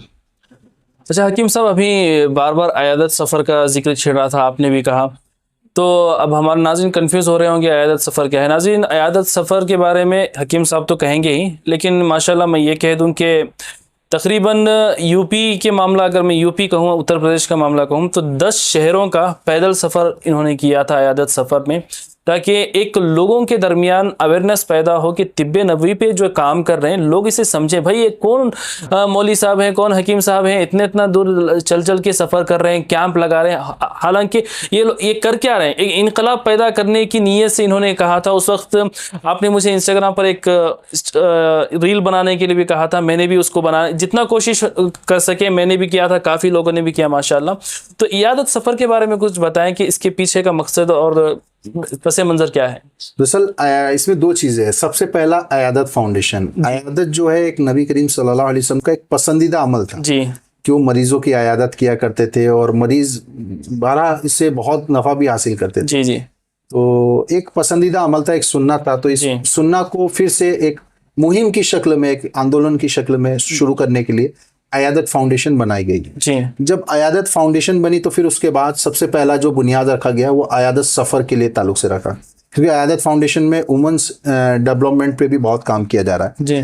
तो अयादत सफ़र किया गया, क्योंकि जिस निस्बत से काम रखा गया उस निस्बत पे काम भी होना। जी जी जी। तो अयादत सफ़र किया गया अल्हम्दुलिल्लाह। यूपी, उत्तराखंड, दिल्ली में हमने ट्रैवलिंग किए काफ़ी, और फोकस यही था कि हम तालीमी इदारों में और स्कूल कॉलेजेस में जाके तिब्बे नबवी के हवाले से बताएं जी, ताकि हम जो थोड़ा सा एहसास कमतरी के शिकार हो चुके हैं, हम जो दूसरी चीज़ों को प्रमोट कर रहे हैं। मैं कह रहा हूँ 2 चीज़ें रखी हुई है, एक और दोनों ही जो है अल्लाह की बड़ी प्यारी नेमतें हैं जी, लेकिन एक का तस्करा अल्लाह के रसूल सल्लल्लाहु अलैहि वसल्लम फरमा रहे हैं कि इसको खाओ, इसमें नफ़ा है। जी। ये हमारा यकीन और ईमान का तकाजा है कि हम उस चीज़ को ज़्यादा प्रीफर करें जिसको अल्लाह के रसूल सल्लल्लाहु अलैहि वसल्लम ने कहा है। तो एक तो ये मरीज़ों की अयादत करना, और क्योंकि अयादत सफ़र और अयादत का इतना बड़ा एक मकसद है ना, मैं आपको एक छोटी सी मिसाल से जी जी। हमारे इमरानुल्लाह खान सर हैं जो हमारे बहुत अच्छे काउंसलर भी हैं, जी, तिब्बे नबी में बड़ी कुर्बानियाँ उनकी माशाल्लाह। तो उनके पास एक शख्स का कॉल आता है जो कि कैंसर में मुब्तला था। जी। और जब दरअसल कैंसर पेशेंट ऑलरेडी माइंड से, डिप्रेशन से, एंजाइटी से बहुत ज़्यादा डिस्टर्ब रहता है, क्योंकि कैंसर पेशेंट तो पेशेंट कम, ज़्यादा उसको मरीज बनाने वाले उनके रिश्तेदार, खानदान, अरे कैंसर हो गया, ये हो गया, ये हो गया, ये हो गया, आते ही रोना शुरू, आते ही चीखना शुरू। हाँ हाँ तो हाँ वो ये सारी चीज़ें हेल्थ पे बहुत इम्पेक्ट करती है। जी। तो वो उस शख्स का एक ये था कि जब उसने फ़ोन किया तो उसके बिल्कुल अंदाज अलग, हजरत में कुछ करो, अल्लाह अल्लाह की तरफ से इतनी नाउमीदी, उल्टे फुल्टे अल्फाजों से नवाजना, और बड़ा सख्त अंदाज था उसका, बड़ा नाशुक्री की बात है। नाशुक्री, और बड़ा मायूस था ये जी। वो। फिर उसकी काउंसलिंग की गई, सबसे पहले उसकी अयादत की गई। दरअसल मसला अयादत का ही है। जी जी जी जी जी। जब, क्योंकि काउंसलिंग का सिस्टम कहीं पे भी खत्म है, आप कहीं मरीज बीमारी लेके जाओगे, हाँ क्या है, ये लिखा दिया जाओ, अगर समझने की कोशिश ही नहीं कर रहे कि बीमारी क्या है, क्यों हुई, किस रीजन से हुई, बेस क्या है, क्या फूड लाइफस्टाइल है, या उसका डाइट स्टाइल क्या है, स्लीपिंग स्टाइल क्या है, कुछ समझने को तैयारी नहीं। फिर उसकी अच्छी सी काउंसलिंग की गई, 30-40 मिनट उसका लिया गया, समझाया गया, हो गया ठीक, कुछ समझा, कुछ समझ में नहीं आया। जी। फिर अचानक कुछ दिनों के बाद उसी नंबर से फ़ोन आया, फ़ोन किया, हेलो अस्सलाम वालेकुम। वालेकुम सलाम। बोले खैरियत? बोले हाँ अल्लाह का करम है, लेकिन मैं उनका भाई बोल रहा हूँ, उनका इंतकाल हो गया। लेकिन मालूम नहीं आपने क्या किया। जब वो बताते थे, जब आपके पहले बात हुई थी ना, घर में सबसे खफा, चिड़चिड़ापन, ये करना, वो करना, ये करना, वो करना, लेकिन जब आपसे बात हुई ना, तो फिर उसके बाद उनका मिजाज ही बदल गया। दुआओं में रहते, दुआएं करते, अल्लाह से रोते रहते, मदद मांगते रहते। तो इयादत की बरकत, वो एक अयादत की बरकत है कि लोगों की अयादत की वजह से जिंदगियों में बहुत इम्पैक्ट पड़ता है। हौसला अफजाई से करते हैं, क्योंकि देखिए बीमारियां दो किस्म की होती है। जी एक बीमारियां बरकत होती है, एक बीमारियां अल्लाह की नेमत होती है, जो कि आपकी बीमारी आपके गुनाहों का, आपके जिस्म का, आपकी तमाम ज़रूरियातों का कफ़ारा होता है। जी जी और अल्लाह जिसे पसंद करता है ना, बाज़ों का तो उसको कुछ बीमारी में मुब्तला करता है। जी। लेकिन एक चीज़ ये भी कि अल्लाह बीमारों की दुआओं को रद्द नहीं करता। बिल्कुल बिल्कुल। इसीलिए मरीजों के पास अयादत किया करो और उनसे दुआएं करवाया करो। अल्लाह उनकी दुआओं को रद्द नहीं करता है। लेकिन क्या है ना कि आज के दौर की जो बीमारियां हैं वो अजाब है, वो नुहसतें हैं। जी जी जी देखिए, बीमारी का मतलब होता है बीमार हो, दवा खाए, सही हो जाए। जी। ये नहीं कि बीमार हो, एक दवा खाए, कल को 100 दवा खाए। इससे ये समझ में आता है या तो बीमारी अजाब बन चुकी है या तो वो दवाई अजाब है। बिल्कुल। तो आज जो हमारा ग़िज़ाइयत और लाइफस्टाइल और जो हलाल हराम का एक कंट्रोवर्सी वाला एक बहुत ज़्यादा वीडियो चला था, जिसमें हमने बताया भी था कि बाज़ औक़ात हमारे अइम्मा भी समझ नहीं रहे, ना कोई समझने को, ना कोई इस पे काम करने को तैयार है, कि समझ में आ ही नहीं रहा है कि जो हमारे किचन में रखे हुए चीज़ें हलाल है कि हराम है। बाज़ ज़ाहिर कुछ प्रोडक्ट्स देख रहे हैं जायज़ है, सारी चीज़ें, लेकिन अगर उसका इंग्रेडिएंट जाएंगे तो उसका इंग्रेडिएंट, उसका बेस ही हराम है। तो एक तमाम चीज़ें ये हलाल प्रोडक्ट्स का नाम तो नहीं ले सकते, वीडियो पर भी मसला हो सकता है, लेकिन ये है कि जितनी भी बड़ी कंपनियां हैं उसमें ये तमाम शामिल हैं इसमें। लेकिन हम समझ नहीं रहे ना, हमारे बताने वाला कौन है। पहले ये होता था लोग हलाल कमाते थे, हलाल खाते थे, हराम कमाते थे, हराम खाते थे। अब अपोजिट हो गया, लोग हलाल खा रहे हैं, हराम पे खर्च कर रहे हैं। वो देख रहे हैं कि ये बात जाहिर, क्योंकि लोगों ने सिर्फ एक चीज समझ लिया है कि पिग है तो ये हराम है, बस, बाकी और कुछ नहीं। लोग ये देख ही नहीं रहे कि वो हलाल चीज में उसका प्रिजर्व क्या है, जो खा रहे हो क्या है, तो ये समझ ही नहीं रहा है। और मैं 12 एक वाक्य पेश करता हूँ। हज्जाज बिन यूसुफ का एक मशहूर वाक्य है कि जब वो कुफा का गवर्नर बना, तो जब वो तो सहाबाओं की सारी नस्लें थी, तो उसने कहा कि भाई ये तो यहाँ के लोग तो अपने मसले होते ही नहीं है, सारे लोग अपनी दुआओं से ही मसले हल कर लेते हैं जी जी सहाबाओं की नस्लों में। बोला अच्छा ऐसा है, तो ये जालिमों में सबसे बड़ा जालिम ही था। बिल्कुल बिल्कुल। फिर उसने कहा सबको बुलाओ और जो नहीं आता उस पर सजा मुकर्रर करो। जी। तो उसने सबको बुलाया और सबके लिए बड़ा अजीमुशान दावत का एक प्रोग्राम मुनक्किद किया, दावत खिलाया। वजीर को बोला सबको रवाना कर दो। उसने बोला कि मेरा काम हो गया, मैंने इनके निवालों में हराम मिला दिया। अल्लाह। और हुआ यही, उसके बाद उनकी दुआएं कबूल ही नहीं हुई। उसके बाद जो उसने जुल्म किया और उसका जुल्म तभी खत्म हुआ जब वो मरा। ये इतिहास के हमारे पन्नों में। और आज हमारा पूरा का पूरा लाइफस्टाइल हराम पे टिक गया, बच्चों को हराम के लाले। मैं क्या बोलूं, ये जेली टाइप की चीजें। उलमा का भी जिक्र आपने किया, तो अक्सर आपकी बातों से मैंने देखा कि हमारे उलमा खास करके जो खुतबा हज़रात, खतीब हज़रात जो हैं, उनसे आपकी एक शिकायत है आप एक शिकायत हमेशा करते हैं, जो ख़ास करके जुमा के बयानात होते हैं या जलसों के बयानात होते हैं, एक आपकी हमेशा शिकायत होती है कि ये हमारे उलमा तिब्ब नबवी पर, सेहत पर बात क्यों नहीं करते। जो बेशक जो भी आप दीन पेश कर रहे हैं वो उनका फरीज़ा है, बेशक वो अपनी ज़िम्मेदारी निभा रहे हैं, लेकिन ये शिकायत आपकी रहती है कि तिब्ब नबवी पर बात क्यों नहीं हो रही। तो इसके बारे में कुछ आप बताएं कि उलमा बात करें तो किस तरीके से करें, उनके लिए क्या रास्ते हैं। बस शिकायत जो है ना आमिर साहब, बस एक ही है। मैं देखिए, ये उलमा किराम ना, ये अंबिया के वारिसिन में से है। बिल्कुल बिल्कुल।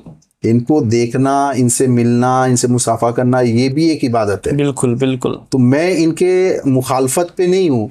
मेरी चंद जो है ना, चंद कहते हैं ना, दिल पे एक थोड़ी सी रहती है, वो नाराजगी है कि आपको अल्लाह ने बड़ा नवाजा है और इल्मी शख्सियत के मुताबिक अल्लाह ने बहुत दिया है। मैं कहता हूँ कुरान एक मुकम्मल हिदायत का ज़ाब्ता है। बिल्कुल। लेकिन कुरान को पूरा एडॉप्ट करे, थोड़ा थोड़ा थोड़ा करके एडॉप्ट ना करें। कुरान में एक हेल्थ का सेगमेंट है, मैं जिसे 12 कहता हूँ। पेन रिसेप्टर की एक थ्योरी थी जो चार्ल्स स्कॉट शेरिंग ने 1906 में इसकी थ्योरी समझाई थी। पेन रिसेप्टर क्या है जी। पेन रिसेप्टर खाल के नीचे एक होता है, खाल के साथ होता है। जैसे ही इंसान और जानवर को चोट लगता है वो एक्टिवेट होता है और माइंड को मैक्सेस भेजता है, जिसकी वजह से हमें पेन और दर्द होता है। जी जी। तो जब चार्ल्स स्कॉट शेरिंग ने ये बताया तो बड़ा एक इनकलाबी काम, क्योंकि दो बड़े इनकलाबी उस वक्त में, दो बड़े इनकलाबी काम हुए थे। एक उमर खालिद का एक वो था जी और उसके बाद जो है पेन रिसेप्टर की एक थ्योरी थी। जी। तो फिर उसके बाद किसी इंटरव्यू में उसने पूरा इसको डिफाइन किया गया था जी कि मैंने ये थ्योरी कुरान से ली। अल्लाह। जब सूरह निसा में मैंने पढ़ा और उसमें जब ये कोट आया कि जब तुम आग के ईंधन होगे, आग में जलाए जाओगे और तुम्हारी आग खाले जल जाएंगी तो तुम्हारे ऊपर दूसरी खाले चढ़ाए जाएंगे, यानी जब तुम्हारी खाले जल जाएंगी तो पेन रिसेप्टर भी जल जाएगा। और पेन रिसेप्टर ना होने की वजह से इंसान को जिस्म में तकलीफ और दर्द महसूस नहीं हो सकता। तो वो दर्द देने के लिए फिर से तुम्हारे ऊपर पेन रिसेप्टर यानी खाले चढ़ाए जाएंगे। अल्लाह। तो कुरान में सारे प्रोसीजर है, एक कंसीव करने से लेकर के प्रेगनेंसी का, बच्चा पैदा होने से लेकर के उसको वजूद बनने, सारे प्रोसेस उसमें दिए गए। कुरान में एक मुकम्मल हेल्थ का डिपार्टमेंट है जिसको निकाल दिया। मैं ये पूछता हूँ मेरे भाई, बताओ कि आज कितने मस्जिदों पे हेल्थ पे बयान होता है? क्योंकि अल्लाह को एक सेहत वाला मोमिन पसंद है। जवानी का कलोंजी की वो हदीस के अलावा मैंने कहीं, जितना मेरे एक्सपीरियंस है, तमाम उलमा हमारे सर आंखों पे हैं बेशक, लेकिन ये इस चैप्टर पे मैंने तो आज तक ये बयान नहीं सुना। अगर हमारे नाजरीन ने सुना है तो कमेंट करके बताएं। तो इस पे क्या है ना कि एक उनको दिया गया है मेडिकल थेरेपी, और इस मेडिकल थ्योरी में आपके पास पूरा निजामत है। जी।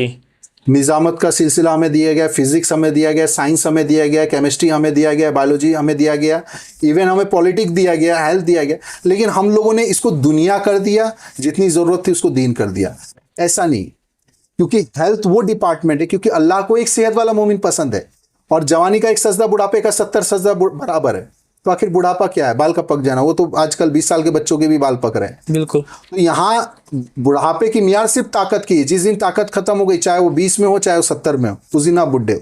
आज हो ये रहा, तरावी में चले जाओ, बच्चे चक्कर खा के गिरते हैं, खड़े पढ़ पाते। आजकल हमारे बुढ़े जवान है, सब पहली सफों में मिलते हैं। कंडीशन ये है, हमारी ग़िज़ाइयत खराब की, ताकत खराब की, इबादतों की लज्जतें खराब हो गई।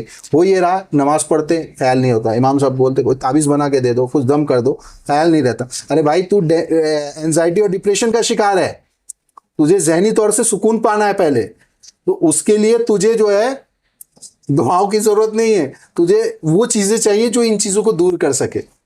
देखिए, दुआ का काम दुआ करेगा, और जो जिस्म के लिए जो हुक्म है इलाज का, वो इलाज करना पड़ेगा। तो तिब्बे नबी में सिर्फ कलवंजी दाना जैसे आपने बताया वो नहीं है, इस तरह के कई चीज़ें हैं, जैसे रुमान है, तल है, मवज़ है, इसी तरह तबीब है, ज़िरा है, थाइम है, कई चीज़ें ऐसी जिसका तज़किरा है। और सहाबा इकराम ने नबी करीम सल्लल्लाहु अलैहि वसल्लम से हर बीमारी में हर चीज़ें पूछ के आपने उनकी तशकीलात करके सारी चीज़ें बताई। तो ये एक लुब्बे लुबाब है कि ये उलमाओं का सेगमेंट है, उलमाओं की जिम्मेदारी है। हम चाहते हैं वो आगे निकल करके काम करें। नहीं, इसके लिए सबसे असल में देखिए उलमा, क्योंकि मैं भी मदरसे से ताल्लुक़ रखता हूँ, इसमें हमारे उलमा का भी कसूर नहीं है। हुसूल है मदरसे के जो सिलेबस में ये तिब्ब नबवी का सेक्शन ऐड ही नहीं है, ये इसके सबक ही नहीं है तिब्ब नबवी पर। अगर उनको मदरसे में ही तिब्ब नबवी क्या है पढ़ाया जाए, समझाया जाए, जो उसके माहिर हैं उनको रख करके बताया जाए, तो बेशक उलमा भी बढ़ चढ़ करके इसमें हिस्सा लेंगे। तो हमारे बड़े अदब के साथ, बड़े आजिज़ी के साथ मैं अर्ज़ करना चाहूँगा, जितने भी हमारे मदरसे के बड़े ज़िम्मेदार हैं जो सिलेबस बनाते हैं, वो तिब्ब नबवी को ऐड करें। जब वो तिब्ब नबवी पढ़ेंगे तब वो बयान कर पाएंगे, जब पढ़ा ही नहीं इसके बारे में वो बयान कैसे करेंगे। एक आसान तरीक़ा आपने भी इंशाल्लाह वो इस पर भी कभी बात होगी, आपने जो कहा कि जो तिब्ब नबवी पढ़ना चाहता है, जो उलमा है, आप उसके ऑनलाइन क्लासेस भी लेते हैं। ऑनलाइन भी ऑफलाइन भी है, और माशाल्लाह इस पे किताबें भी शाये की गई है। किताबें हमारी तो नहीं है, लेकिन सारी हदीसें ऑलरेडी जमा है, क्योंकि हदीसों को बहुत तहकीक करके तजुर्बा किया है, उसके न्यूट्रिशनल और उसके पॉजिटिव कंटेंट्स और उसके हेल्थ बेनिफिट्स सारी चीज़ें मौजूद है।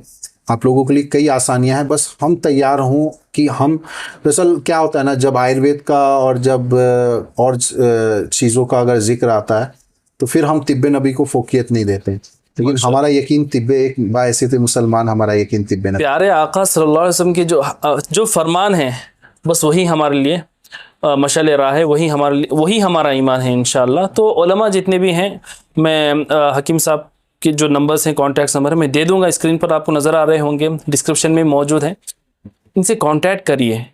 अदबन गुजारिश है आप तिब्ब नबवी को सीखें, कोशिश करें इंशाल्लाह। इसके बेंगलोर और हिंदुस्तान भर में इंशाल्लाह इसके कैंप्स भी लगेंगे उलमा के लिए इंशाल्लाह, और वो भी इरादा है हमारे हकीम अब्दुल कादिर साहब ने, माशाल्लाह काफ़ी एक लंबा विज़न है इनका। मैं दुआ करता हूँ कि अल्लाह इसमें कामयाबी अता करे।